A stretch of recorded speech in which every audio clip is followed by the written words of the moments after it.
vue à 360 degrés. Les observateurs pouvaient donc repérer une menace à très longue distance.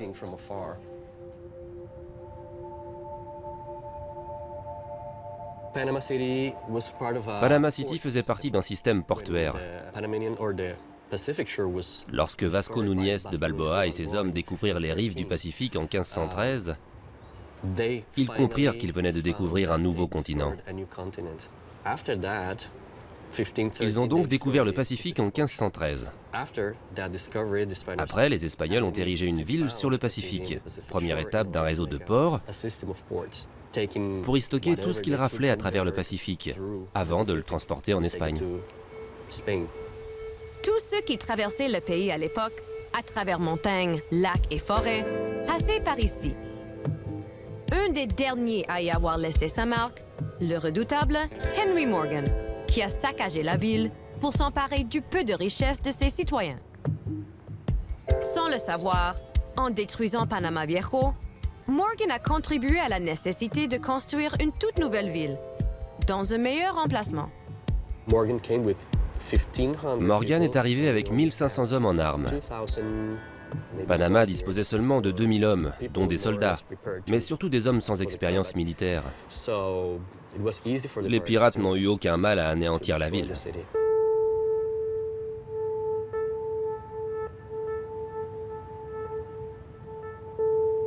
Après le saccage d'Henry Morgan, pourquoi ne pas avoir reconstruit la ville au même endroit? C'était une chance unique de reconstruire la ville dans un meilleur site. Cet endroit-ci était épouvantable. Il y a des mangroves et la mer n'est pas formidable ici. Panama devait être un port. Mais où est le port? Par où entraient les bateaux? Le port était supposé se trouver là. C'est l'embouchure du fleuve qui s'appelle Rio Abajo.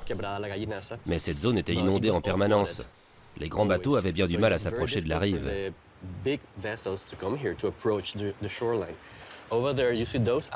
Les îles que vous voyez là-bas, Taboga, Naos, Perico et Flamenco, servaient de point d'ancrage pour les grands bateaux. À marée haute, les petits bateaux gagnaient la côte. Cet endroit n'était pas idéal pour construire une ville et un port. Mais ce sont les Espagnols qui ont pris cette décision. C'est étrange. Panama ne disposait pas d'un système de défense. Il n'y avait pas de rempart. Le saccage de la ville par les pirates a servi de leçon aux habitants. Ils ont décidé de la rebâtir à un meilleur endroit et ils l'ont fait à Casco Antiguo. C'était une aubaine finalement. Ouais. C'est ici, à 8 km de l'ancienne ville, que s'est bâti ce qu'on appelle aujourd'hui Casco Antiguo. Ce nouvel emplacement, sur une pointe de terre donnant un meilleur accès à la mer, offrait une protection et une ventilation naturelle. La ville a donc été fondée ici en 1673. Comme il n'y avait aucune carrière sur place, la plus grande partie des pierres a dû être transportée ici à Dodane. Ça a été un boulot d'enfer. Les premières constructions de la petite ville étaient en pierre et en bois.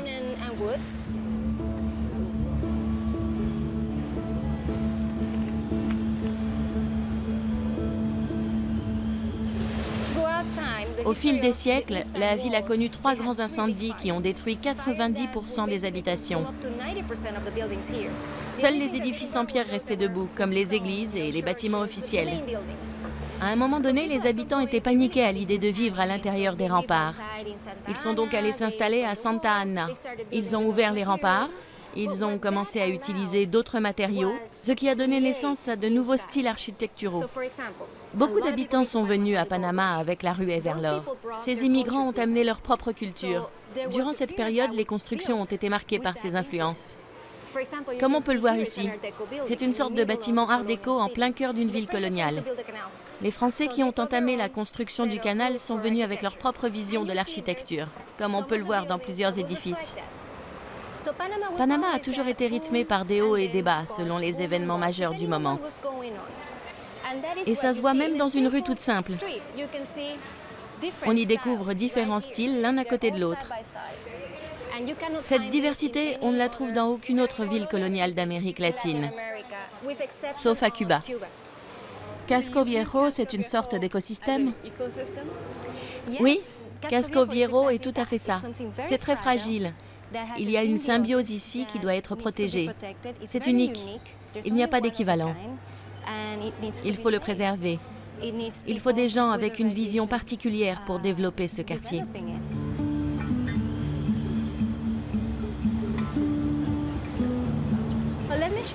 Je vais vous expliquer comment l'immobilier et la construction fonctionnent à Casco Viejo. On peut découvrir toutes les étapes dans une seule et même rue. À droite, il y a un immeuble en construction. On restaure les anciennes pierres. De ce côté-ci, on découvre un style plus caribéen à l'étage et plus formel au rez-de-chaussée. C'est déjà un mélange. Et de ce côté-ci, on découvre plusieurs espaces commerciaux exploités par des habitants locaux. On veut maintenir cette mixité en la combinant avec des appartements de luxe. On dirait qu'il reste pas mal de choses à restaurer ici. Tu aurais dû venir il y a 10 ans. C'était comment à l'époque? C'était très intéressant. Oui, très intéressant. C'était un quartier brut. Par exemple, Casco Viejo a eu son premier hôtel en 2005. C'est celui-ci. Le quartier a été inscrit sur la liste du patrimoine mondial par l'UNESCO en 1997-1998. Il n'y avait qu'une seule société qui faisait de la restauration et quelques individus. En 2004-2005, d'autres développeurs sont arrivés sur place. Ensuite, il y a eu nous. À partir de là, les choses se sont accélérées et il a fallu mieux organiser tout ça. Ce n'était pas énorme non plus. C'est impossible d'en faire trop à Casco Viejo. Mais il y avait plusieurs chantiers en route en même temps. On a commencé à avoir des hôtels, puis des restaurants. Donc tout ceci est très récent. Beaucoup de Panaméens viennent-ils s'installer à Casco Viejo? Mon père est originaire de Casco Viejo. Dans les années 50 et 60, les gens étaient dingues de voitures. Du coup, plus personne ne voulait vivre ici, car les ruelles n'étaient pas faites pour le trafic automobile. Donc, beaucoup de gens ont quitté le quartier. Mais depuis que l'UNESCO a inscrit le quartier sur la liste du patrimoine mondial, bon nombre de Panaméens et d'étrangers se sont mis en tête de le restaurer. Il y a de très jolis endroits par ici. C'est le quartier à la mode? Oui, il est à la mode. Mon père a quitté Casco Viejo, il est allé vivre en Europe. Il a épousé une Italienne, il est revenu. Mais à cette époque, Casco Viejo était un quartier délabré. Dans les années 1980, c'était une catastrophe. Il a dit « Je ne vais pas vivre là, je ne vais pas élever mes enfants là ». Et maintenant que je travaille ici, que je remue son passé et mes racines, il est devenu hystérique. Il est devenu mon supporter numéro 1. Il m'amène tout le monde, même les cousins. Toute la famille redécouvre ce quartier.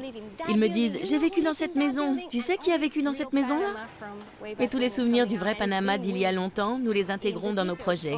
Nous nous en inspirons pour les édifices que nous restaurons.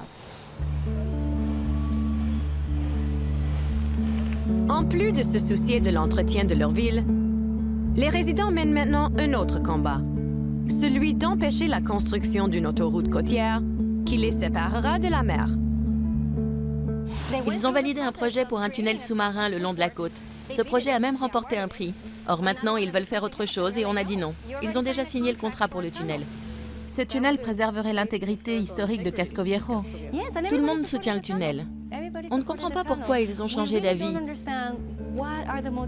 Pourquoi ils veulent renoncer à un projet qui n'affecte pas le patrimoine et permet de réaliser une voie de communication côtière. Tous ceux qui ont une certaine connaissance de l'urbanisme leur disent « Comment pouvez-vous projeter de construire un viaduc autour d'une aussi belle péninsule ?» Et couper le quartier de la mer. Et couper le quartier de la mer. C'est insensé. Pouvez-vous perdre le statut de patrimoine mondial? La menace est bien réelle. L'UNESCO a déjà prévenu par écrit que le projet de ce viaduc porterait préjudice à l'environnement marin historique, qui a justifié la construction de Casco Viejo ici, et pas à Petilla, par exemple. Beaucoup de gens redécouvrent ce quartier. Ils découvrent aussi tout le travail que l'on a fait. Ceux qui adorent reviennent avec leur famille, avec leurs amis. Et ils se disent « Pourquoi veut-on défigurer ce quartier alors qu'il a été revalorisé ?» Le Panama est récemment devenu une des destinations retraite les plus prisées au monde. C'est que le coût de la vie est bas et il semble qu'ici, tout soit à faire. On y trouve d'ailleurs une occasion d'affaires à chaque coin de rue. C'est le seul endroit au monde où l'on trouve ce mélange de choses qui permet de mener une vie aussi agréable que confortable.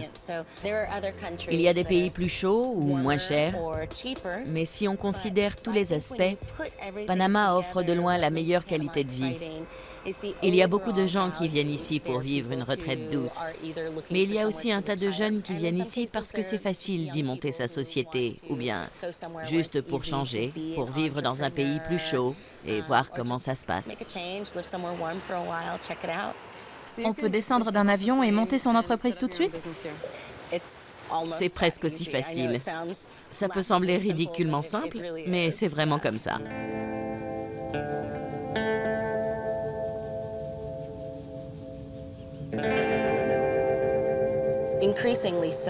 Et on accueille de plus en plus de retraités, surtout en provenance d'Amérique du Nord, mais pas seulement. Certains viennent d'Europe et du monde entier. On obtient facilement une carte de résident, surtout les personnes à la retraite. Et pour les autres, cela est aussi très aisé. Il est très simple de venir ici en tant que touriste. Les Américains du Nord et bon nombre d'Européens n'ont même pas besoin de visa. Le Panama est un pays d'accueil par excellence. Si vous avez un visa de retraité, vous profitez des mêmes avantages que les retraités panaméens, ce qui est génial. Ils ont droit à un tas de rabais via ce programme afin de faciliter leur vie et de faire en sorte que tous les retraités du pays puissent vivre dignement, même avec une retraite limitée. Sur les billets de cinéma, par exemple? Pour les spectacles, le transport, les avions, les trains, les repas dans les restaurants, les soins médicaux, qui sont d'excellente qualité. Ils ont des avantages pour tout. Les retraités étrangers ont les mêmes avantages que les retraités panaméens? Le programme des retraités a été mis en place pour les Panaméens, pour améliorer leurs conditions de vie. Mais comme le pays offre des conditions de rêve pour les investisseurs étrangers, les autorités ont décidé d'étendre ce programme à toute personne qui atteint l'âge de la retraite. Mais à l'origine, il a été créé pour les Panaméens. Heureusement, la venue massive d'étrangers n'a pas encore fait grimper le marché immobilier. On retrouve ici des programmes pour faciliter l'accès à la propriété qui s'appliquent aussi aux visiteurs.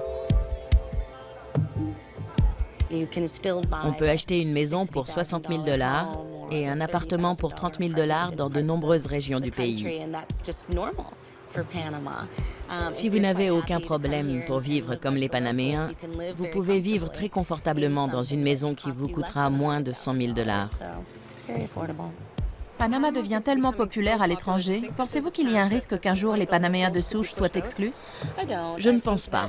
Notre pays a toujours suscité l'attention des médias. Il y a toujours un afflux permanent. Mais on accueille des étrangers depuis si longtemps et les étrangers finissent toujours par s'intégrer dans la culture locale. Et donc, même si le pays gagne en popularité, ça n'arrivera pas, je pense. Panama a toujours été un lieu de transit. La génétique panaméenne est d'ailleurs un assemblage de tous les peuples qui sont passés par ici et qui y sont restés.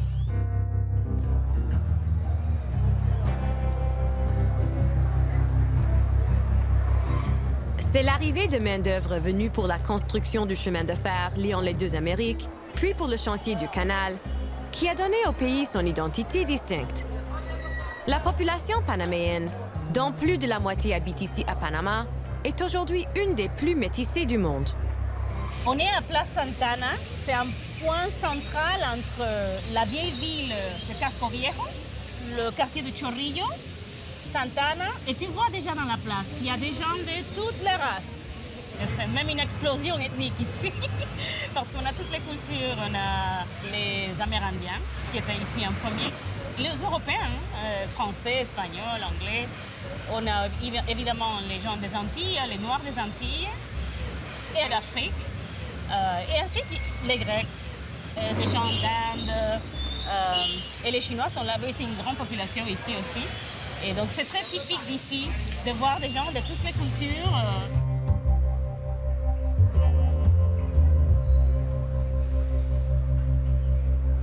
Au début du 20e siècle, tout le monde est venu ici pour construire le canal. Voilà. Ça, c'était vraiment la raison principale. En fait, tu as besoin de deux choses. Soit des gens qui connaissent bien leur métier déjà, et tu as besoin des gens très forts C'est pour cela qu'en premier, les esclaves ont été amenés, parce qu'ils avaient besoin des gens qui pouvaient s'adapter.